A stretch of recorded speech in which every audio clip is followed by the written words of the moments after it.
Terima kasih, Bapak. Sebelumnya saya mohon izin share screen ya, Pak. Oke, Anggit ya. Ya,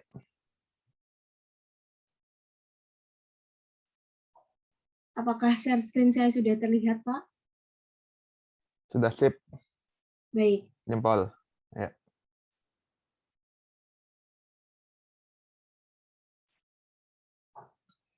Oke, Assalamualaikum warahmatullahi wabarakatuh. Selamat pagi, Bapak dan teman-teman semua.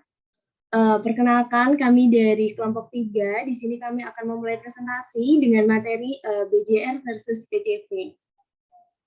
Nah, sebelum presentasi kami mulai, saya akan memperkenalkan anggota dari kelompok 3. Yang pertama ada saya sendiri, Anggitia Edvanti Kalomo, nomor absen 2. Kemudian yang kedua ada Gilang Prayoga, nomor absen 10. Ketiga ada Muhammad Fakri, absen 17. Dan yang terakhir ada Tesya Twinka Putri, nomor absen 24. Nah, tanpa berlama-lama lagi, mungkin kita langsung menuju materi. Yang pertama adalah pembahasan tentang Business Judgment Rules atau BJR. Oke, apa itu BJR? Business Judgment Rules atau BJR adalah doktrin yang menjelaskan bahwa keputusan yang diambil oleh direksi tidak dapat diganggu-gugat oleh siapapun, walaupun pada akhirnya keputusan tersebut membawa kerugian bagi perseroan. Nah, kemudian syarat implementasi Business Judgment Rules atau BJR. Yang pertama adalah good faith, terpenuhinya itikat baik. Yang kedua ada proper purpose, yaitu dilakukan dengan tujuan yang benar. Kemudian fiducia duty, yakni keputusan yang diambil memperlihatkan kepentingan perusahaan. Kemudian ada informed basis atau rational basis, didasarkan pengetahuan atau data yang cukup memadai dan rasional. Selanjutnya ada do care, yakni dilakukan dengan kehati-hatian. Ada loyalty, tidak didasarkan kepentingan pribadi. Ada reasonable belief, yakni dilakukan dengan cara yang dapat dipercayai. Nah, selanjutnya, unsur apa sih pada Business Judgment Rules? Yang pertama ada business decisions, yang kedua ada decentedness, yang ketiga ada do care, yang keempat ada honest and good faith, yang kelima ada no abuse discretion. Apa sih pengertian dari kelima unsur ini? Nah, ini ya penjelasannya. Untuk yang pertama, business decision. Unsur ini menegaskan bahwa business judgment rules hanya diterapkan pada tindakan yang diambil direksi, baik secara aktif maupun pasif. Yang kedua ada decentedness, yakni keputusan yang diambil hanya diperuntukkan untuk kepentingan persero. Yang ketiga ada do care, yakni unsur yang mengharuskan para direksi untuk melakukan tindakan atau usaha yang diperlukan seperti mengumpulkan informasi kepada pihak yang ahli. Yang keempat ada honest and good faith, yakni keputusan yang diambil harus berdasarkan kejujuran dan itikat baik untuk kepentingan perusahaan. Kemudian yang kelima ada no abuse of discretion, yakni pengambilan keputusan tugas dan wewenang selaku direksi demi perusahaan. Oke, selanjutnya dasar hukum apa yang melandasi Business Judgment Rules?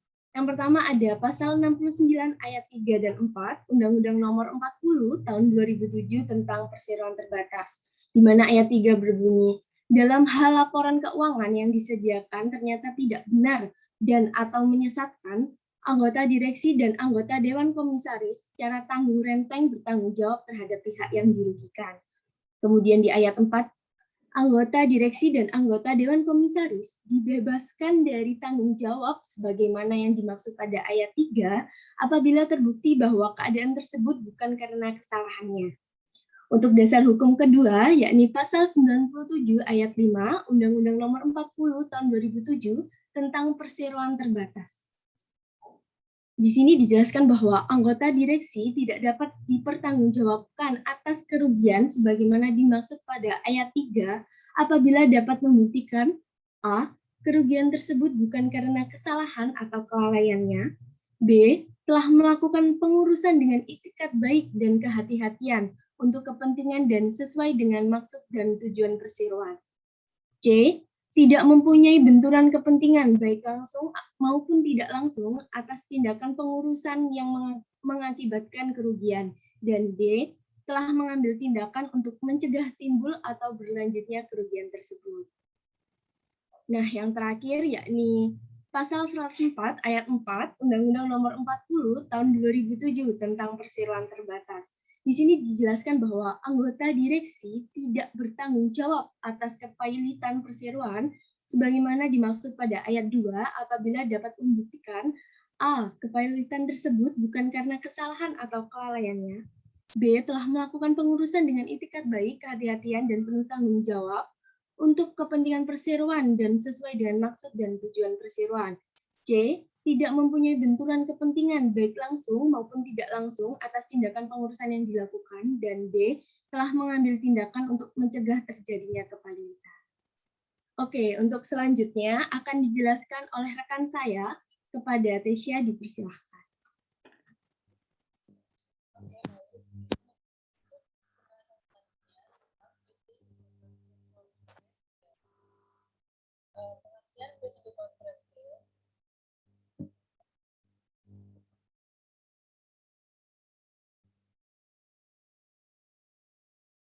Apa suara saya sudah terdengar? Maaf Tesya, kalau di saya kecil suaranya. Oke. Sekarang sudah terdengar? Siap sudah. Oke, baik. Pembahasan selanjutnya tentang prinsip di corporate fail. Pengertian prinsip di corporate fail merupakan dalam keadaan atau kondisi tertentu, limitasi tanggung jawab atau liability bagi organ perseroan jadi tidak berlaku atau menjadi unlimited liability. Dengan kata lain, atas kerugian yang dialami perseroan, organ perseroan juga dapat dimintai pertanggungjawaban secara pribadi sampai ke harta pribadi. Selanjutnya tentang faktor-faktor diberlakukannya prinsip PCV. Sebelumnya, prinsip di corporate fail ini dimuat dalam UU Nomor 40 Tahun 2007 tentang perseroan terbatas. Prinsipnya mengajarkan bahwa suatu badan hukum bertanggung jawab secara hukum hanya sebatas harta badan tersebut. Namun, dalam hal-hal tertentu, batas tanggung jawab tersebut dapat ditembus. Nah, berikut ini beberapa faktor yang biasanya dipertimbangkan oleh majelis hakim untuk menerapkan prinsip PCV. Yang pertama, kurangnya kapitalisasi yang signifikan dari entitas bisnis. Yang kedua, kegagalan untuk mengamati formalitas perusahaan dalam hal perilaku dan dokumentasi. Yang ketiga, pembaruan aset korporasi dan pemegang saham. Yang keempat, perlakuan oleh seorang individu atas kekayaan korporasi sebagai miliknya sendiri. Yang kelima, kegagalan untuk membayar dividen. Selanjutnya, pengiriman dana perusahaan oleh pemegang saham dominan, pejabat dan atau direktur perusahaan yang tidak berfungsi, penyembunyian atau penggambaran yang salah dari anggota, tidak adanya atau ketidakakuratan catatan perusahaan. Selanjutnya adalah lalu apakah korporasi digunakan sebagai VKD bagi pemegang saham dominan perusahaan pribadi? Selanjutnya, kegagalan untuk mempertahankan hubungan yang wajar dengan entitas terkait, manipulasi aset atau kewajiban untuk mengkonsentrasikan aset dan kewajiban, dan yang terakhir faktor relevan lain yang ditentukan oleh pengadilan. Nah, dari faktor-faktor tersebut tidak harus semuanya terjadi untuk pengadilan menerapkan prinsip PCV. Pada proses pengadilan dapat diterapkan prinsip PCV dengan salah satu faktor saja dan membuat para pemegang saham perseroan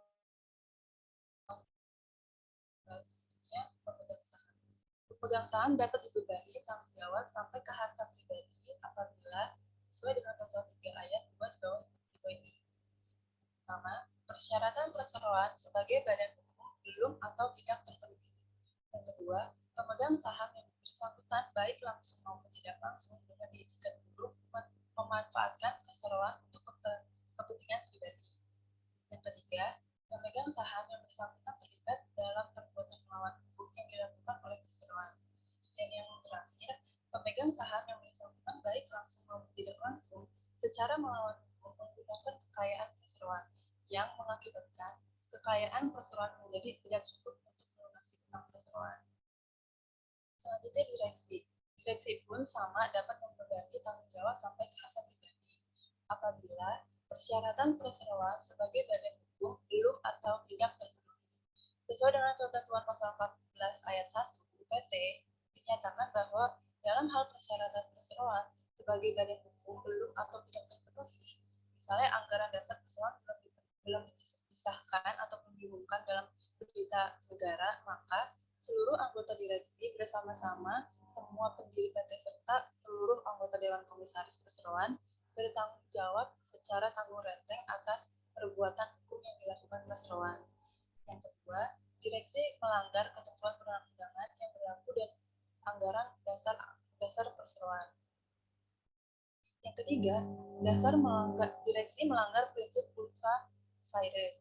Perbuatan ultra vires pada prinsipnya merupakan tindakan hukum direksi yang tidak mengikat perseroan, karena tindakan yang dilakukan berada di luar maksud dan tujuan, atau tindakan yang dilakukan berada di luar kewenangan yang diberikan kepadanya.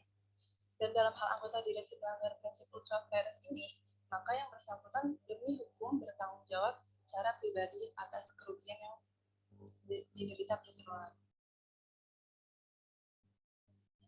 Yang keempat, direksi melanggar prinsip fiduciary duty.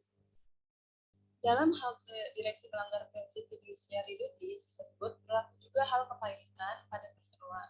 Hal ini diatur dalam pasal 104 ayat 2 UPT yang menyatakan bahwa apabila terjadi kepailitan karena kelalaian atau kesalahan direksi dan kekayaan perseroan tidak cukup untuk menutupi kerugian akibat kepailitan tersebut, maka anggota direksi secara tanggung renteng bertanggung jawab atas kerugian tersebut.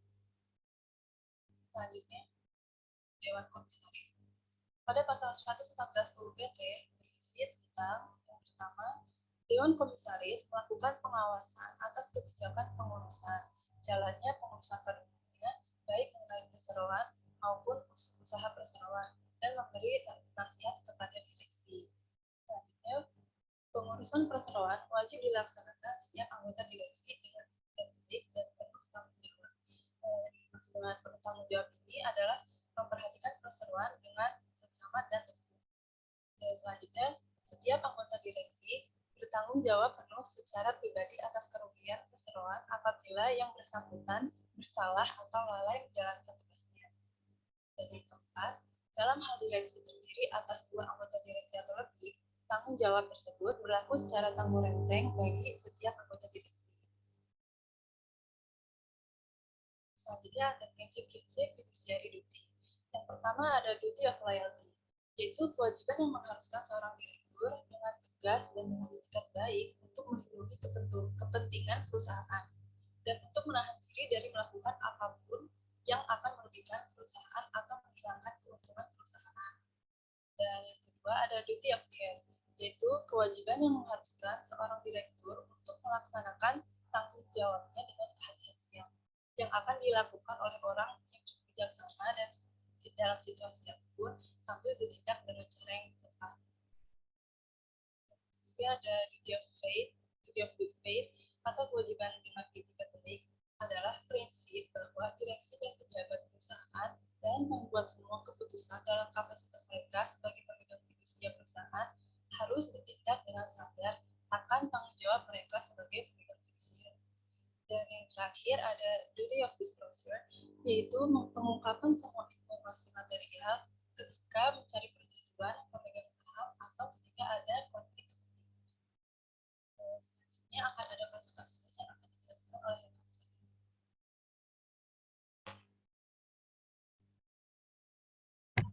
Baiklah, selanjutnya adalah contoh-contoh kasus dari penerapan konsep piercing the corporate veil. Yang pertama ada kasus dari PT CIMB Niaga versus PT Adi Perkasa. Yang kedua, PT Bank Perkembangan Asia versus PT Jaja Tunggal. Dan yang ketiga, PT Usaha Sandang versus PT Daseng Ltd dan PT Interland. Next. Yang pertama adalah kasus PT CIMB Niaga versus PT Adi Perkasa. Kasus ini terjadi pada pertengahan tahun 2011. Terdapat sengketa antara kedua belah pihak, yakni PT CIMB Niaga sebagai penggugat dan PT Adi Partner Perkasa sebagai tergugat. Di dalamnya Ardiansyah selaku disebut tergugat 2, PT Adi Partner Perkasa ini selanjutnya disebut tergugat 1, dan Haji Yusuf Mansur selaku komisaris yang selanjutnya disebut tergugat 3, dan Muhammad Syakir Sula selaku komisaris juga selanjutnya disebut tergugat 4. Singkatnya, kasus ini bermula ketika penggugat dan tergugat 1 membuat perjanjian kredit sejumlah 120 miliar dengan jaminan tergugat 1 akan menyerahkan objek jaminan berupa uang dalam deposito berjangka pada penggugat sejumlah uang yang telah disebutkan di atas, dengan gadai berikut surat kuasa pencairannya. Kemudian, pada tanggal 17 Maret 2010, tergugat 2, yaitu Ardiansyah selaku direkturnya, atas permintaan tergugat 1, mengajukan permohonan penerbitan bank garansi senilai 162.000 dolar Amerika Serikat untuk membayar kepada Shenzhen City Logistik. Ini merupakan mungkin stakeholder dari PT Adi Partner Perkasa, dengan jaminan tergugat 1, yaitu PT Adi Partner Perkasa berkewajiban untuk menyerahkan uang tunai senilai 162.000 US dollar dari rekening tergugat 1 kepada penggugat. Next. Selanjutnya, pada tanggal 22 Maret 2010, tergugat 1 menyerahkan surat kuasa kepada tergugat 2 untuk mencairkan dana di dalam rekening atas nama tergugat 1. Dengan surat kuasa nomor 261 PJ CEG JKT 2010 yang memimpin bahwa tergugat 1 akan sanggup menyerahkan cash kolateral sejumlah 162.000 US dollar. Berdasarkan pada permohonan penerbitan bank garansi tersebut, ternyata tergugat 2, yaitu direkturnya, mewakili tergugat 1, yaitu PT Partner Adi Perkasa tadi, juga ditandatangani oleh tergugat 3 dan tergugat 4 selaku komisaris. Namun, pada akhirnya, gugatan ini diajukan nyatanya karena tergugat 1 ini tidak melakukan kewajibannya untuk membayar penyetoran cash kolateral melalui rekening tergugat 1 kepada penggugat. Akibatnya, penggugat harus melakukan beberapa kali penagihan. Namun, setelah upaya yang dilakukan, tergugat tidak juga memenuhi penyetoran cash kolateral kepada penggugat. Tapi pada kenyataannya, tergugat 2 tidak melakukan upaya optimal untuk memenuhi kewajibannya terhadap PT, bahkan justru membiarkan PT gagal atau lalai memenuhi kewajibannya dalam tenggang waktu yang telah disepakati sebelumnya. Ternyata belakangan diketahui bahwasanya perbuatan tersebut ternyata inisiatif dari tergugat 2, yaitu direkturnya sendiri. Sangat jelas bahwa perbuatan tergugat 1 merupakan rekayasa dari tergugat 2. Jadi direkturnya ini merekayasa perbuatan atas nama PT, atas nama tergugat 1. Untuk kepentingan pribadinya, di mana yang dilakukan dengan menggunakan PT untuk mendapatkan dana dari penggugat tanpa pengembalian yang jelas. Next. Atas kasus ini, jika dilihat melalui doktrin prinsip dari doktrin piercing the corporate veil, tanggung jawab terbatas yang dimiliki tergugat 2 sebagai direksi sekaligus pemegang saham pada PT Adi Partner Perkasa dapat hapus. Oleh karena itu, tergugat 2 selaku direksi terbukti dengan itikat buruk telah memanfaatkan PT semata-mata untuk kepentingan pribadinya. Maka perikatan tersebut bukan lagi sebagai perikatan yang menjadi tanggung jawab PT saja, tetapi juga merupakan tanggung jawab pribadinya yang akibatnya tergugat 2 dapat dimintai pertanggungjawabannya sampai kepada harta pribadinya. Dari kasus ini, putusannya adalah menghukum tergugat 1 dan tergugat 2 untuk secara tanggung renteng membayar kerugian secara material tunai kepada penggugat sebesar 282.000 US dollar. Atau apabila diekuivalenkan dengan kurs rupiah saat ini, saat gugatan ini diajukan adalah sebesar 2.419.500 2.419.560.000. Nah, Kasus yang kedua terjadi pada PT Bank Perkembangan Asia versus PT Jajah Tunggal dan kawan-kawan. Inti dari kasus ini, PT Perkembangan Asia menggugat para tergugat karena para tergugat melakukan pemufakatan jahat pada saat mengajukan pinjaman kepada penggugat. Yang kemudian merugikan penggugat. Para tergugat mengajukan pinjaman kepada penggugat dan disetujui. Dalam perjalanan, para tergugat satu, yaitu PT Jajah Tunggal, bangkrut dan tidak dapat membayar kembali hutangnya kepada penggugat. Pada kasus ini juga berkaitan dengan pinjaman di mana tergugat 2 dan 3, 4, dan 5 ini sebagai direksi atau komisaris PT Bank Perkembangan Asia yang sekaligus pula sebagai direksi atau komisaris PT Jajah Tunggal. Jadi, dalam kasus ini singkatnya, direktur dan komisaris bank ini yang memberi kredit ini ternyata sama orangnya dengan direktur dan komisaris PT Jajah Tunggal. Sehingga ada persekongkolan di dalamnya yang pada akhirnya PT Jajah Tunggal ini tidak dapat membayar hutang yang telah diajukan ke PT Bank Perkembangan Asia. Perusahaan ini berhenti beroperasi karena menderita rugi 75%, sehingga perusahaan menyatakan diri tidak mampu membayar hutangnya kepada penggugat karena dalam keadaan insolvensi. Next. Jadi dalam kasus ini terbukti bahwa perusahaan itu digunakan oleh para direktur dan komisarisnya untuk menjadi sebagai alat untuk melakukan kejahatan dan penipuan untuk memperoleh pinjaman bank demi kepentingan pribadinya. Dalam konteks ini, Mahkamah Agung Republik Indonesia dengan tegas menyatakan bahwa direktur dan komisarisnya bertanggung jawab atas tindakan pengurusan dan pengawasan perusahaan yang dilakukan dengan etikat jahat. Lalu, MA memutus antara lain menyatakan tergugat 1, 2, 3, 4, dan 5 tadi yang berhutang kepada penggugat, yaitu PT Bank Perkembangan Asia, sebesar 5.502.293.038, menghukum tergugat 1, 2, 3, 4, dan 5 yang mana itu merupakan komisaris dan direksinya sekaligus PT yang meminjam tadi untuk membayar hutang tersebut secara tanggung renteng. Yang ketiga merupakan kasus yang sudah lama terjadi, yaitu tahun 1996 antara PT Usaha Sandang versus PT Daseng Ltd dan PT Interland. Mahkamah Agung pada tahun 1996 pernah memutuskan bahwa hutang yang dibuat oleh direksi tanpa persetujuan dewan komisaris sebagaimana diharuskan dalam anggaran dasar menjadi tanggung jawab pribadi direksi. Singkatnya, tergugat 1 dan tergugat 2 yaitu PT Daseng Ltd dan PT Interland memiliki hutang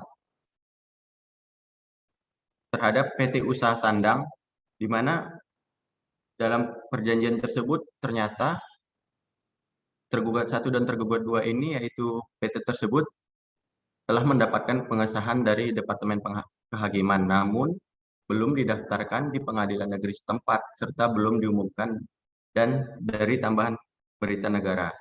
Dalam kondisi demikian, sesuai pasal 39 KUHD, tergugat 3 yaitu Mediarto Prawiro sebagai presiden direktur wajib bertanggung jawab secara pribadi dan seluruhnya kepada pihak ketiga untuk perbuatan-perbuatannya. Berdasarkan surat perjanjian pembayaran tekstil, tergugat 3 ini yaitu Mediarto Prawiro tadi selaku direktur untuk diri sendiri maupun presiden direktur tergugat 1, dan tergugat 2 yaitu PT Interland telah mengadakan perjanjian dengan penggugat atau PT Usaha Sandang. Next. Berdasarkan perjanjian tersebut, penggugat berkali-kali meminta bayaran dari para tergugat, tetapi para tergugat mengulur-ngulur waktu dengan menyatakan uang klaim asuransi belum diterima, padahal PT Asuransi Dharma Bangsa telah membayar klaim asuransi tersebut kepada para tergugat.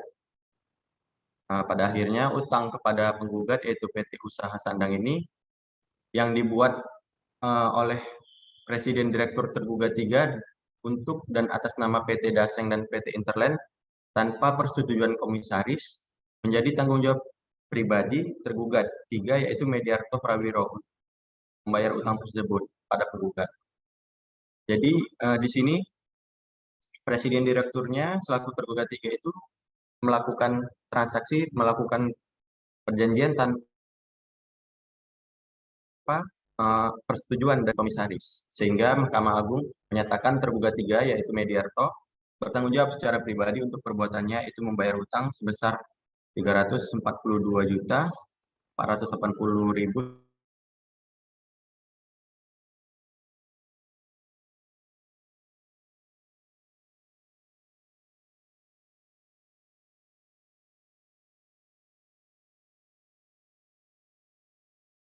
Selanjutnya bisnis judgment rule akan dijelaskan oleh teman saya Muhammad Fahri.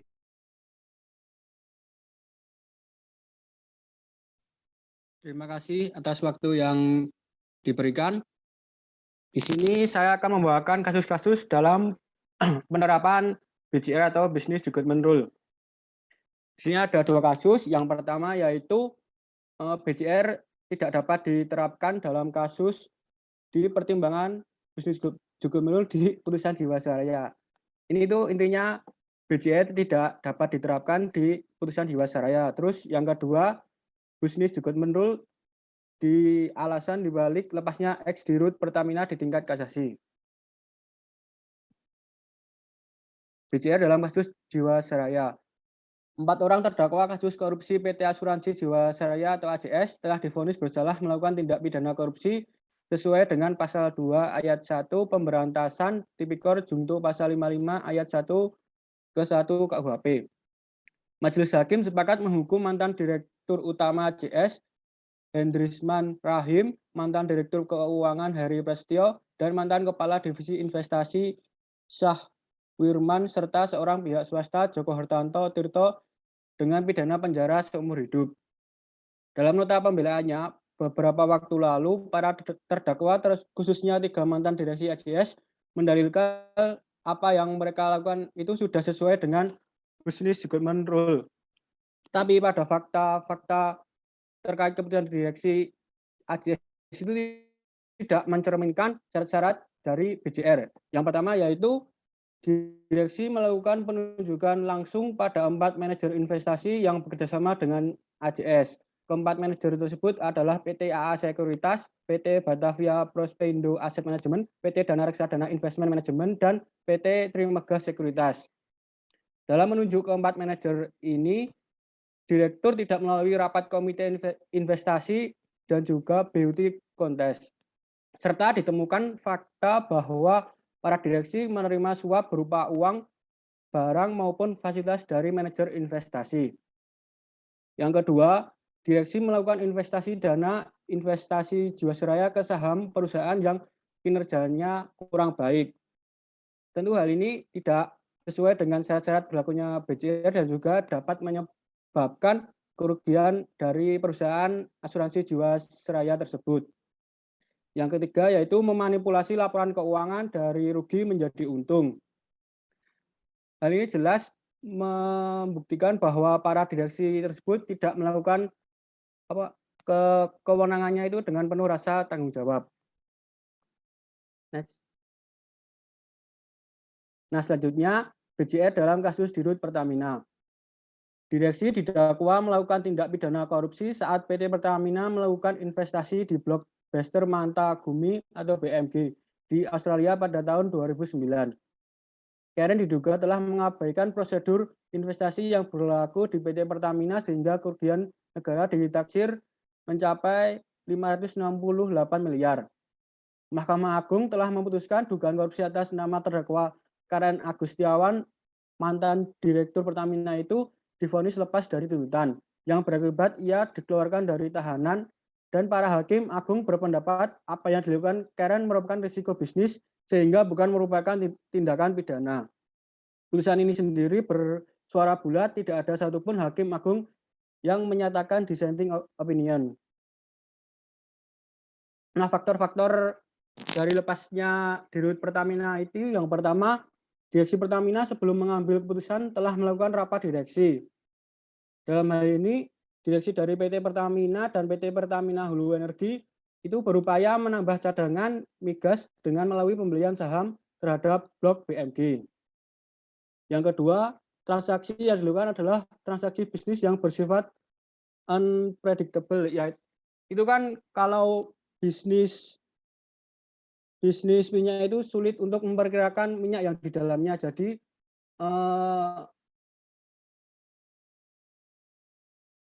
untuk terjadi kerugian itu sangat wajar. Yang ketiga, ketika menjadi direksi, Pertamina mendapatkan beberapa prestasi. Nah, itu Ibu Karen di dalam menjabat sebagai direktur pernah membawa PT Pertamina masuk dalam Fortune Global 500 perusahaan dunia terbesar. Beliau juga berhasil membuat PT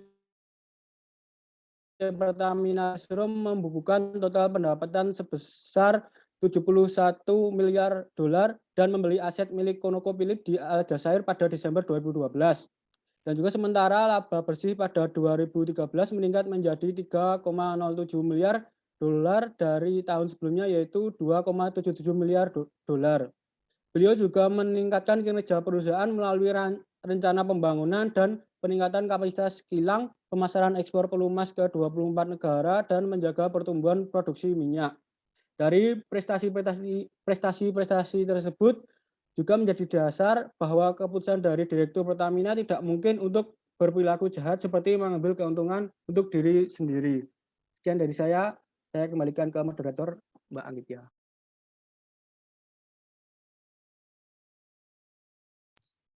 Baik, terima kasih untuk rekan-rekan dari kelompok 3. Mungkin selanjutnya adalah sesi tanya jawab. Mungkin dari rekan-rekan yang lain ada yang ingin bertanya mengenai materi ini, dan mungkin dari Bapak ada tanggapan, Pak, dipersilahkan.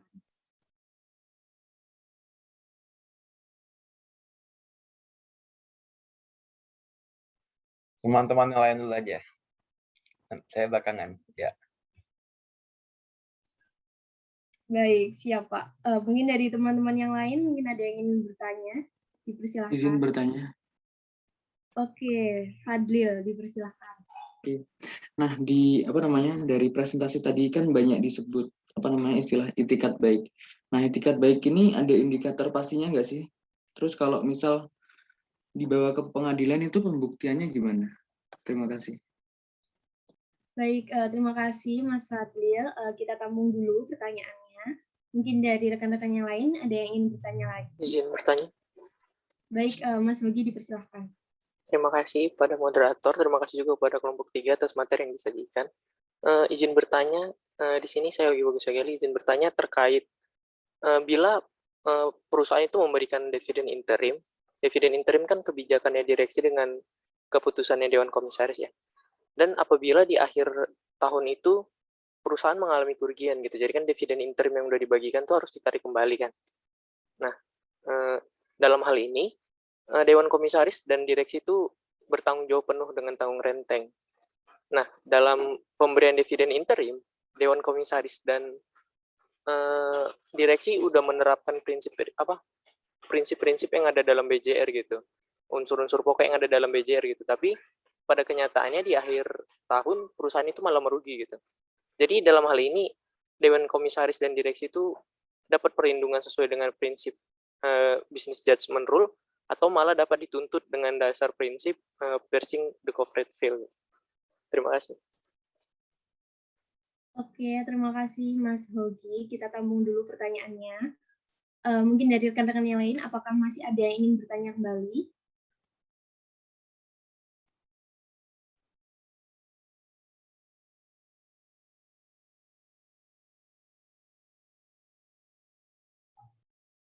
Oke, sepertinya dari rekan-rekan yang lain masih belum ada yang ingin bertanya.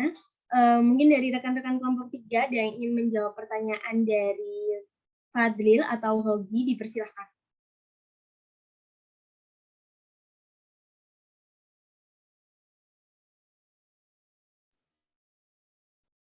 Izin menjawab pertanyaan dari Mas Fadil ya Pak. Mungkin nanti bisa dikoreksi bila jawaban saya salah Pak.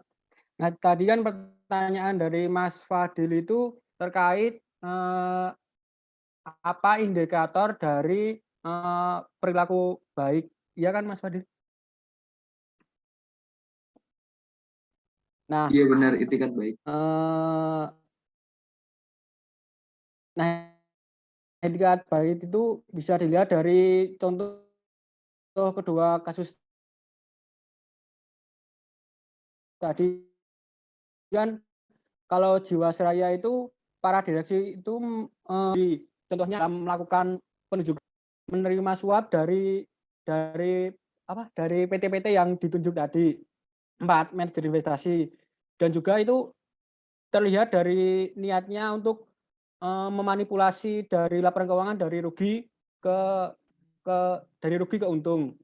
Ini kan jelas bahwa itikadnya itu sudah tidak baik dan menjerumus ke kejahatan atau korupsi. Sedangkan berbeda dari yang kasus Pertamina tadi kan disebutkan bahwa direktur itu berencana untuk menambah kilang minyak di blok BMG. Namun nyatanya dalam proses tambang hasil yang diberikan itu tidak maksimal, makanya proses tambangnya itu tidak dilanjutkan. Jadi membuat rugi negara. Nah, itu kan dari dua kasus tersebut berbeda ya tujuannya. Yang satu itu untuk keuntungan diri sendiri dan yang kedua itu untuk keuntungan negara. Itu menurut saya bisa dilihat dari indikator baiknya. Apakah menjawab? Izin, berarti dilihat dari track record perbuatannya waktu menjabat gitu ya, Mas Udin?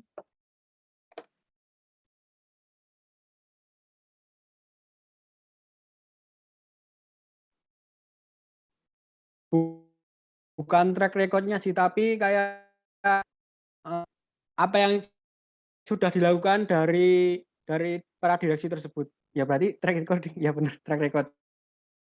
Iya. Baik, bisa dipahami Mas Udin, terima kasih. Sama-sama. Apakah Bapak ada yang ditambahkan, Pak? Nanti ya terakhir penutup aja. Masih ada pertanyaan yang tersisa itu. Baik, siap Bapak. Mungkin dari kelompok 3 yang lain, karena dari Mas Fadil sudah terjawab. Selanjutnya pertanyaan dari Mas Hogi, apakah ada yang menjawab? Izin menjawab. Dipersilahkan Mas Gilang. Saya izin menjawab, tapi saya mohon koreksinya ya Pak, kalau saya salah. Jadi tadi pertanyaan Hogi, apabila direksi dan komisaris itu membagi dividen interim, lalu pembagiannya itu sudah sesuai prinsip PJR, dan kemudian apabila ada kerugian, dividen itu dapat ditarik kembali, itu maksudnya nanti komisaris dan direksinya itu apakah dikenakan prinsip piercing the corporate veil atau malah bisa dilindungi dari business judgment rule. Bukannya begitu ya, Mas Sogi? Iya benar. Jadi sepanjang pengetahuan saya dari business judgment rule ini, suatu putusan direksi mengenai aktivitas perseroan itu kan tidak boleh diganggu-gugat oleh siapapun. Meski nantinya keputusan direksi itu ternyata salah atau malah merugikan perseroan. Namun mengenai aktivitas perseroan ini yang diputus direksi ini, direksi itu kan harus mengambil keputusan itu sepanjang keputusan tersebut sesuai dengan hukum yang berlaku dan berdasarkan itikat baik. Jadi menurut saya, kalau direksi dan komisarisnya ini sudah menerapkan business judgment rule, dia tidak bisa dikenakan piercing the corporate veil meskipun perusahaannya merugi, karena dia sudah melakukan dengan sesuai dengan hukum yang berlaku dan dengan itikat baik. Menurut saya seperti itu. Mohon koreksinya jika saya salah, Pak. Baik, terima kasih Mas Gilang. Mungkin sedikit tambahan dari saya. Tadi kan benar yang dibilang Mas Gilang, kalau memang sudah menerapkan prinsip dari business judgment rules, berarti dia bisa dilindungi. Soalnya bisa saja nih misalnya perusahaan tuh ngeluarin dividen interim sekarang, tapi kemudian tanpa disangka-sangka, misalnya ada pandemi COVID. Nah, kemudian akhirnya bisnis dari perusahaan tersebut kolaps yang menyebabkan dari dewan direksi itu harus menarik lagi dividen interimnya seperti itu. Padahal sebelumnya itu mereka sudah melakukan dengan memperhitungkan segalanya seperti itu. Bagaimana Mas Ugi? Apakah ada tanggapan kembali? Mungkin cukup. Terima kasih kelompok 3. Baik, terima kasih Mas Ogi. Mungkin selanjutnya dari Bapak, mungkin ada tanggapan Pak. Oke, tadi yang awal tadi apa tadi? Tentang itikat baik ya? Oh, Iya, Pak, itikat itikat baik. ya. Itu jawabanmu, aku lupa jawabannya. Kalau itikat baik itu memang ini ya, apa? Sepanjang dia nggak ada konflik kepentingan segala macam gitu ya. Mungkin sebagai contoh gini, Budi Mulia dulu salah satu deputi atau direksi di Bank Indonesia gitu ya.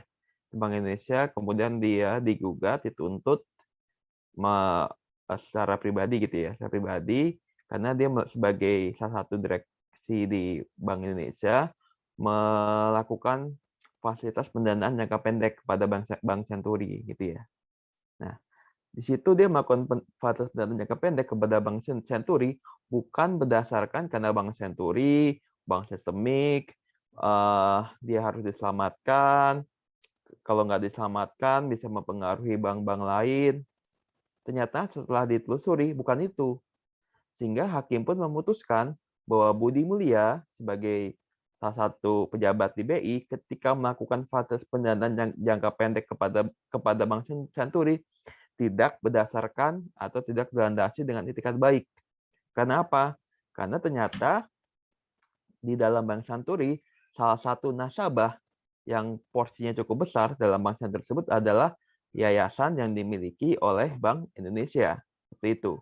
Jadi diasumsikan bahwa dia ketika si Budi Mulyani mengambil keputusan untuk melakukan fasilitas pendanaan kepada Bank Indonesia tidak didasari pure gitu ya, secara murni memang untuk menyelamatkan Bank Senturi, tapi didasari oleh kepentingan yang lain seperti itu. Jadi dia nggak memiliki itikat baik secara penuh karena ada konflik kepentingan ketika dia yang mendasari orang ini gitu ya, orang tersebut untuk melakukan suatu perikatan, untuk melakukan suatu perbuatan hukum gitu ya. Yang kemudian ya itu ya ada permasalahan di kemudian harinya. Gitu ya. Itu salah satu contoh.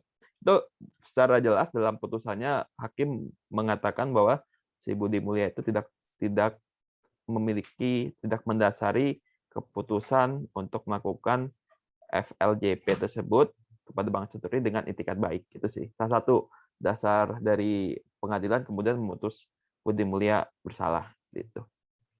Jadi ada salah satunya ada konflik kepentingan gitu ya, dengan itikat baik. Kemudian pertanyaan kedua tadi dari Hogi ya mengenai dividen interim ya. Nah ini jadi ada beberapa hal sebenarnya ya yang memang dia sifatnya lebih kuantitatif dibandingkan kualitatif gitu ya. Lebih persi dibandingkan rule of reason. Jadi ketika dividen interim itu salah satu yang sifatnya lebih kuantitatif. Jadi kuantitatif itu maksudnya dia nggak ketika pembagian dividen itu apakah untuk kepentingan perseroan atau bukan? Apakah itu dalam rangka pertimbangan bisnis atau bukan? Pastinya bukan. Beda ya. Kalau korporasi melakukan tindakan bisnis itu kan ada namanya pengembangan usaha segala macam, melakukan tindakan yang memang salah satu tujuannya ingin mendapatkan profit untuk perusahaan. Tujuan akhirnya gitu kan, agar perusahaan mendapatkan profit lebih gitu kan. Tapi kemudian ternyata banyak hal-hal di luar kontrol, ada pandemi segala macam misalkan gitu ya. Sehingga profitnya bukan profit malah buntung gitu kan, malah nggak dapat untung sama sekali gitu ya. Akhirnya ya udah mungkin dengan doktrin BJR ini atau bisa judgment rule direksi dewan komisaris bisa dibebaskan dari kesalahannya. Nah, tapi dalam pembagian dividen interim itu pembagiannya tuh bukan dalam rangka memajukan atau bukan dalam rangka menumpuk profit untuk perusahaan, bukan. Itu tujuannya itu untuk dibagikan kepada para pemegang saham perusahaan, di mana salah satu pemegang saham perusahaan di banyak perusahaan itu adalah para direksinya sendiri. Itu. Jadi ini sifatnya lebih kuantitatif, nggak dilihat apakah dalam perjalanannya kemudian perusahaan merugi sih, yang harusnya untung, dan ini dasarnya optimal bisnis, bukan seperti itu. Ini kuantitatif, lebih kuantitatif. Jadi lihat ketika kemudian dibagikan dividen interim itu, perusahaan di akhir tahun bukunya tuh ada keuntungan apa enggak? Kalau enggak, tarik lagi. Kalau nggak bisa tarik lagi, dan dari pemegang saham, ya udah si direksi dan dewan komisaris tanggung jawab secara tanggung renteng. Karena itu sebenarnya bukan keputusan bisnis. Keputusan bisnis itu keputusan yang tujuannya untuk menghasilkan keuntungan bagi korporasi. Tapi ini dividen itu dibagikan bukan untuk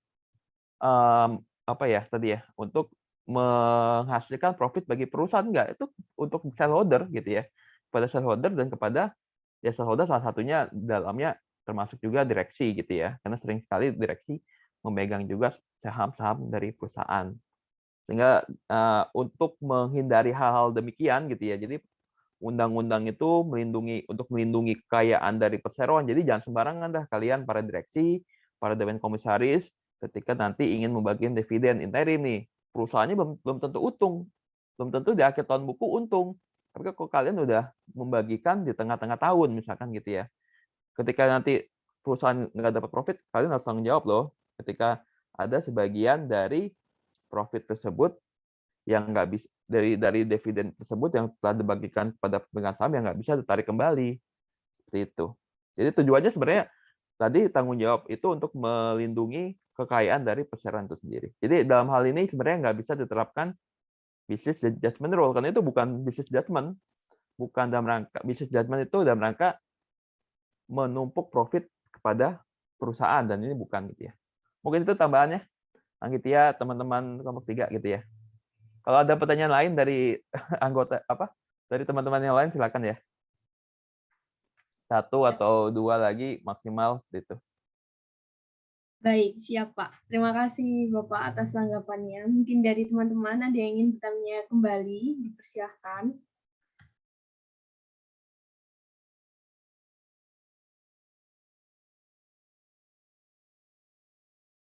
Mungkin nggak ada ya, udah cukup mungkin ya, udah cukup jelas.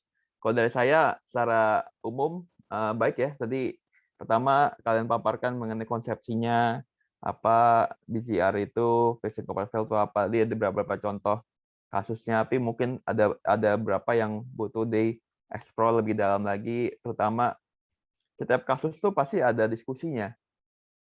Ada pro dan kontra gitu. Misalkan kasus Karen Agustiawan, pengadilan negeri atau pengadilan tingkat pertama, pengadilan banding, itu kenapa sih dia memutuskan si Karen Agustiawan itu bersalah gitu ya dalam pembelian si blok Basker Manta Gumi. Kemudian kenapa si Mahkamah Agung kemudian membebaskan? Karena pengadilan tingkat pertama, pengadilan tinggi itu mereka mengedepankan konsep patient corporate fail. Si Karen Agustiawan ini dianggap dia nggak melakukan mitigasi resiko dengan seksama, padahal ini pembelian yang dalam jumlah besar sampai 0,5 triliun itu kan, sekitar 500-600 miliar, saya nggak salah ya. Tapi kemudian di Mahkamah Agung mereka mengedepankan bisa judgment rule, jadi ada sedikit konfrontasi nih, ada antara pengadilan negeri, pengadilan tinggi, dan pengadilan akhir gitu ya. Itu Mahkamah Agung yang memutuskan bisa judgment rule gitu ya, jadi sehingga nggak bisalah dikenakan si Karen Agustiawan ini bersalah di dalam memutuskan pembelian blok Basker Mantagumi. Nah ini mungkin yang menarik juga kalau lebih dalam, itu pihak si Basker Mantagumi sama sekali nggak dipanggil dalam pengadilan tuh untuk dimintakan keterangan gitu kan. Itu kalau mau lebih dalam ya di analisanya. Tapi secara umum udah bagus sekali ya apa yang disampaikan, paparannya, tampilannya juga keren nih dari kelompok 3. Kita kasih applause dulu nih buat kelompok 3 atas presentasi dan diskusinya tadi. Oke ya, thank you ya. Semuanya. Mungkin saya nggak banyak ini ya. Tadi mau ngupas ini lagi, kayaknya nggak sempet juga, waktunya udah jam 8:30. Karena nanti kuisnya sekitar 75 menit lah. Sekitar itu, 75 menit. Jadi kita mulai jam 8:45 ya. 8:45. 20 menit lagi mungkin ya. Ya mungkin ini aja, kita sekitar seputaran UTS ya. Nanti UTS kalian apakah seperti tahun kemarin yang virtual atau fisik tahun ini? Soalnya kabarnya kan tahun ini akan dikumpulkan di beberapa kantor vertikal Kementerian Keuangan ya buat yang di daerah ya. Apakah seperti itu? Enggak, Pak. Tetap Nggak di jadi, rumah. Oh, tetap di Tapi, rumah.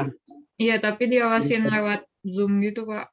Oh, nggak jadi jadinya. Soalnya kemarin ketika awal itu sampaikan katanya mau dikumpulkan di ini kantor vertikal, nggak jadi ya? Enggak Jadi, jadi, Pak. Pak. Oh, gitu tetap ya. Oke. Tapi nggak bisa browsing, Pak. Ya nanti jadi ini ketentuannya UTS yang untuk khusus yang hukum perusahaan dan bisnis ini ya open book ya. Jadi dia open book, tapi kalian nggak boleh untuk membuka open book, buku, catatan segala macam gitu dipersilakan sepanjang itu sifatnya nggak elektronik. Ya, elektronik berarti kan nggak boleh buka HP, laptop lain dan browsing seperti itu nggak diperkenankan. Tapi catatan-catatan tuh nggak masalah gitu ya, diperbolehkan. Kemudian ada 30 dari sisi jumlah soalnya, 30 multiple choices, terus 30 pilihan ganda, 8 esai, dan 3 kasus seperti itu. Nah, nanti kalian ya mungkin bisa, ya apa yang kita pelajari tentu saja harus dipelajari kembali. Kalau tentang koperasi, yayasan, karena kita memang belum menyentuh itu, nanti kalian pelajari mengenai pembagian koperasi, misalkan gitu ya. Koperasi itu ada apa aja sih? Ada koperasi primer itu apa? Oh, koperasi primer itu koperasi yang anggotanya minimal 20 orang. Koperasi sekunder itu apa sih? Oh, koperasi sekunder itu koperasi yang merupakan gabungan para koperasi lain atau badan hukum. Berarti koperasi primer itu anggotanya individu-individu gitu kan. Lalu ada koperasi pusat, ada koperasi gabungan, itu apa. Terus mengenai misalkan koperasi itu dia terdiri dari saham nggak sih? Seperti korporasi, seperti perusahaan. Oh enggak, ternyata koperasi itu modalnya modal sendiri, terus modal dari pihak luar itu modal simpanan, gitu, pinjaman seperti itu ya. Lalu ya itu, terus mengenai organ-organ, ada rapat anggota tahunan, ada pengurus, terus ada pengawas, koperasi itu yayasan juga, kurang lebih sama gitu ya struktur anggotanya. Ada pengurus, ada pengawas, seperti itu ya.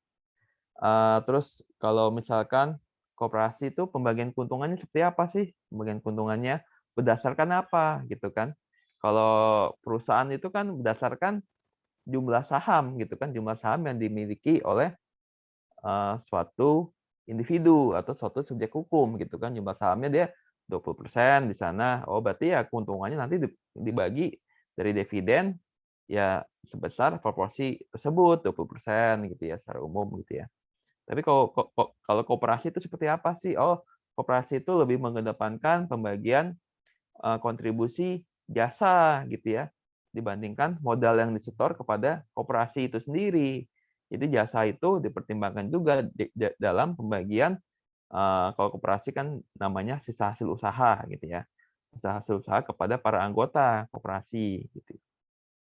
Jadi ya bisa kalian pelajari ya mengenai hal tersebut, terus mengenai ini juga perusahaan perorangan juga kan sekarang ada perusahaan perorangan ya berdasarkan Undang-Undang Cipta Kerja seperti itu ya.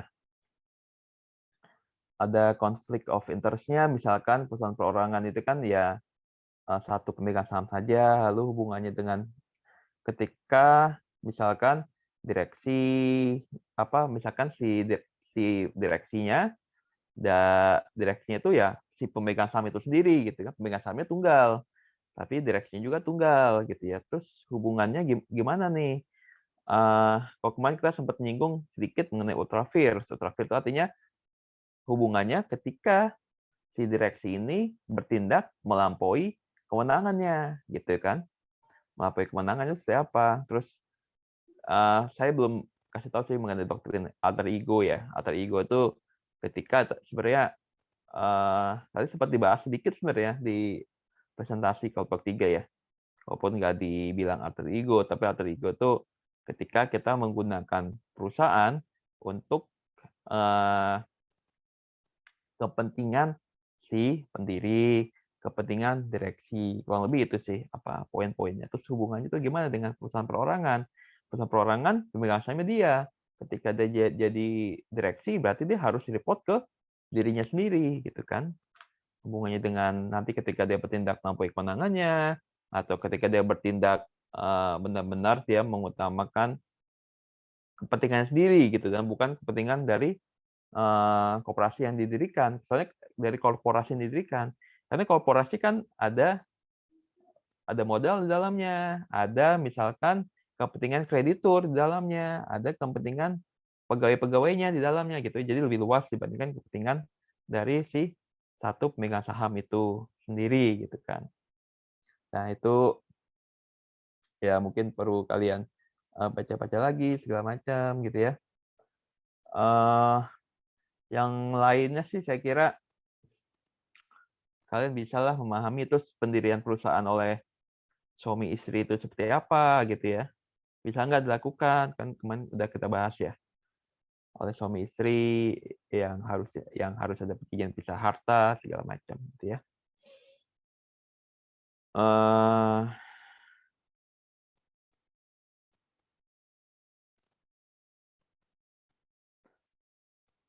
Oke, saya kira yang lainnya kalian bisa lah ini nggak ada ini ya.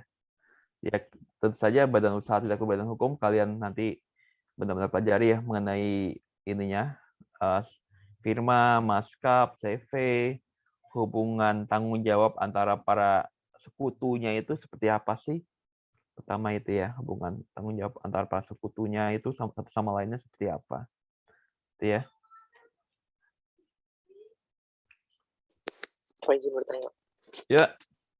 Itu nanti kita base hukumnya, dasar hukumnya itu pakai undang-undang terbaru nggak Pak? Kayak kan sekarang udah ada undang-undang cipta kerja itu ya Pak. Berarti kita undang-undang terbaru dasar hukum Pak, untuk mengeluarkan argumentasi gitu. Ya gabungan kan. Jadi kan saling melengkapi undang-undang itu kan. Undang-undang PT ya kalian pakai undang-undang PT, undang-undang cipta kerja.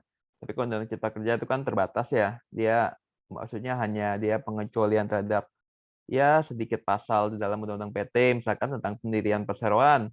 Ya dia boleh pendiri tunggal, sole proprietorship gitu ya. Gitu ya. Pendiri tunggal, pemegang saham tunggal. Tapi pemegang saham tunggal itu kan hanya untuk usaha mikro kecil.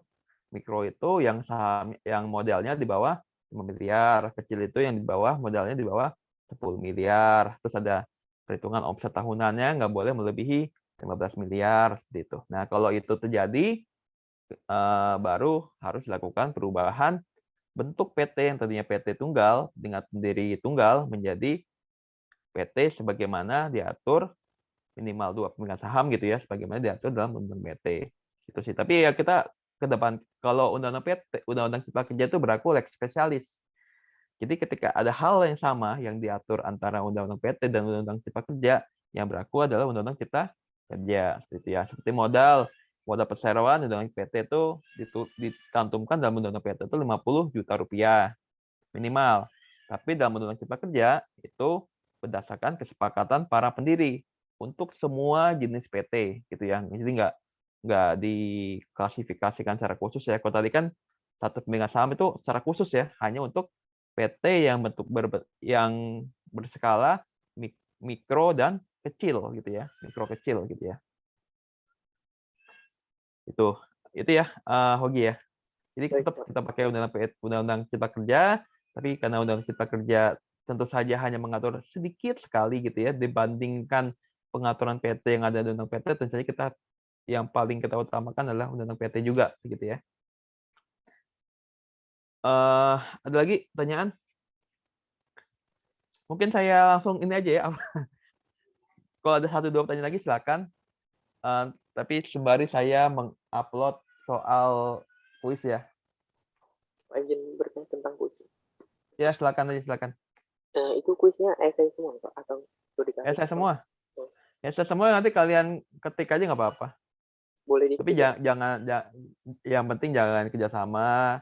Terus juga nggak diperkenankan untuk sama ya, kita aturannya sama dengan UTS, jadi nggak diperkenankan untuk melihat atau membrowsing gitu ya jawabannya, nggak diperkenankan untuk kerjasama juga, tapi kalau kalian mau buka catatan segala macam dipersilakan. Nah, kalau catatan kalian dalam bentuk yang mungkin belum kalian print atau apa, masih ada di laptop kalian, itu ya dipersilakan. Saya sih percaya aja sama kalian gitu ya, tapi untuk yang browsing gitu ya, itu dihindari gitu ya. Tidak diperkenankan. Gitu ya. Baik, Pak.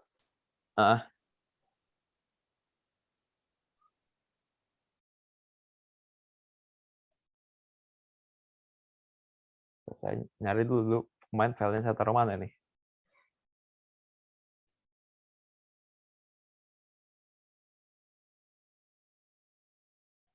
Saya agak bedain soalnya antara yang buat hari ini sama yang buat besok.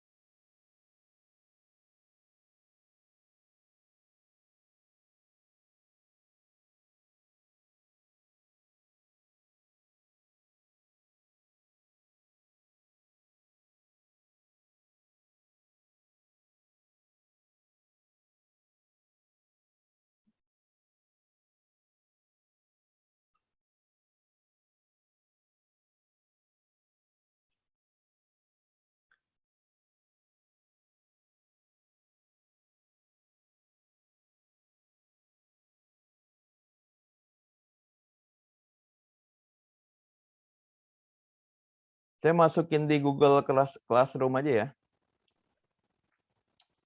Buat ininya. Soalnya.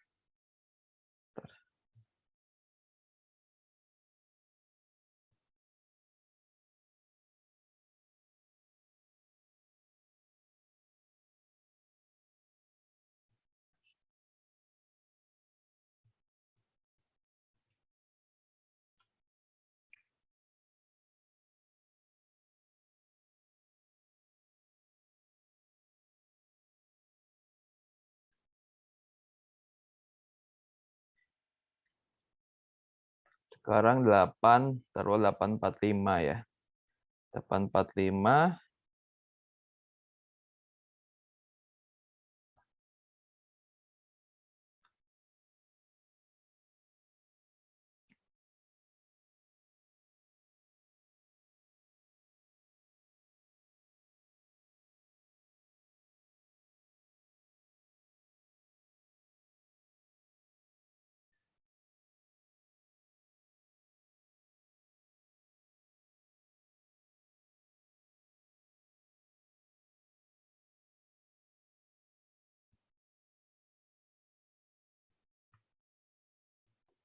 Izin bertanya lagi, Oke, Pak. udah saya ini. Silakan dikerjakan. Masih ada pertanyaan nggak untuk UTS, persiapan UTS? Pak, izin Silakan kalau ada bertanya. pertanyaan. Iya, Untuk kuis, Pak. iya. Itu Silakan. format namanya gimana, Pak? Kenapa? Ada ketentuan nggak, Pak, untuk di file, Pak? Nggak ada, kalian tulis saja nama sama ini kalian, nomor induk mahasiswa kalian. Baik, Pak. Nanti tadi baru saya submit, itu nanti kalian kumpulkan paling lambat jam 10 ya, sesuai dengan jam akhir kita perkuliahan. Ada lagi yang ingin tanyakan?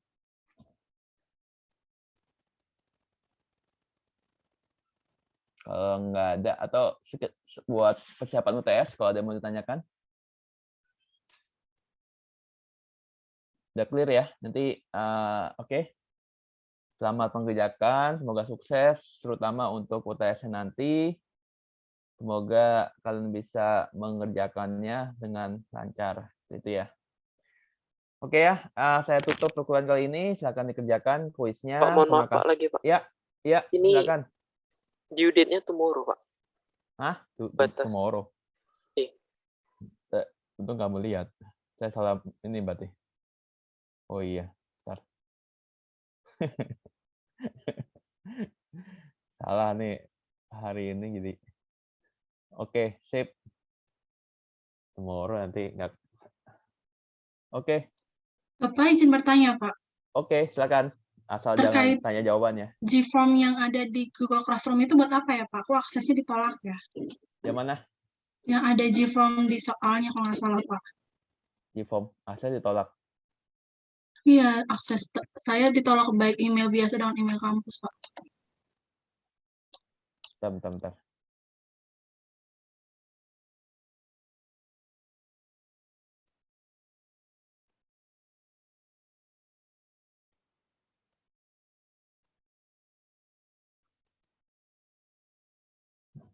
Sampai tolak ya?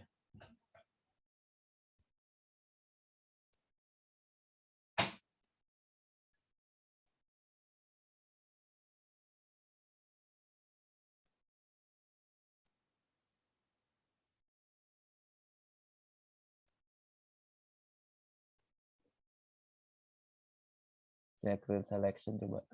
Udah bisa belum ya? Masih ditolak-tolak deh. Udah bisa belum ya? Masih ditolak, Pak. Itu kenapa ya? Pak mungkin Mas Tim Pak, soalnya 6 ini ya Pak. Yang Iya, ada 6. Betul.